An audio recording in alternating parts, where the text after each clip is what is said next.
Hi hello friends, வாங்க நம்ம இப்போ ரோஸ் செடிக்கான ஒரு சூப்பரான ஃபெர்டிலைசர் தான் பார்க்க போகிறோம். பொட்டாசியம் சத்து அதிகமுள்ள ஒரு ஃபெர்டிலைசருங்க. அது என்ன அப்படின்னு பார்த்தோம்னா, வாழைப்பழத்துடைய தோல் தான். நம்ம சாப்பிட்டு தூக்கி போடுற அந்த வாழைப்பழ தோலில் தான் நல்ல சத்து இருக்குங்க. பாருங்கள், இப்போ நாங்கள் சாப்பிட்டுட்டு மீதி எடுத்து வச்ச அந்த தோல் இருக்குது. இப்போ இதை வந்து சின்ன சின்ன பீஸாக கட் பண்ணிக்கலாம். இந்த கட் பண்ண பீஸை நல்லா தண்ணியில் ஊற போட்டு அந்த தண்ணியை வந்து ரோஸ் செடிக்கு கொடுத்தோம் அப்படின்னா நல்லா பூவும் பெருசாக பூக்கும்.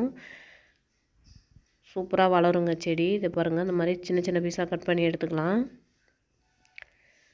இப்போ ஒரு பிளாஸ்டிக் டப்பாவில் ஒரு அரை பாட்டில் அளவுக்கு தண்ணி எடுத்துக்கிட்டு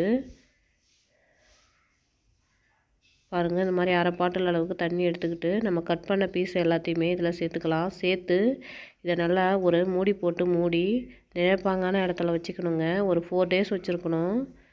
அப்பப்போ இடையில நம்ம ஒரு குச்சி விட்டு நல்லா கிண்டி விட்டுக்கலாம். இந்த மாதிரி தண்ணியில் சேர்த்து நல்லா மூடி வச்சுக்கலாம். 4 days கழித்து அதை நம்ம செடிக்கு கொடுத்தோம் அப்படின்னா செடி நல்லா ஹெல்த்தியாக வளரும். பாருங்கள், இந்த மாதிரி சேர்த்துக்கலாம்.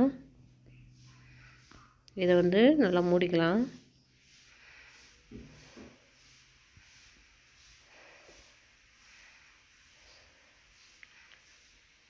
இந்த மாதிரி நல்லா மூடி எடுத்து வச்சிடலாம்.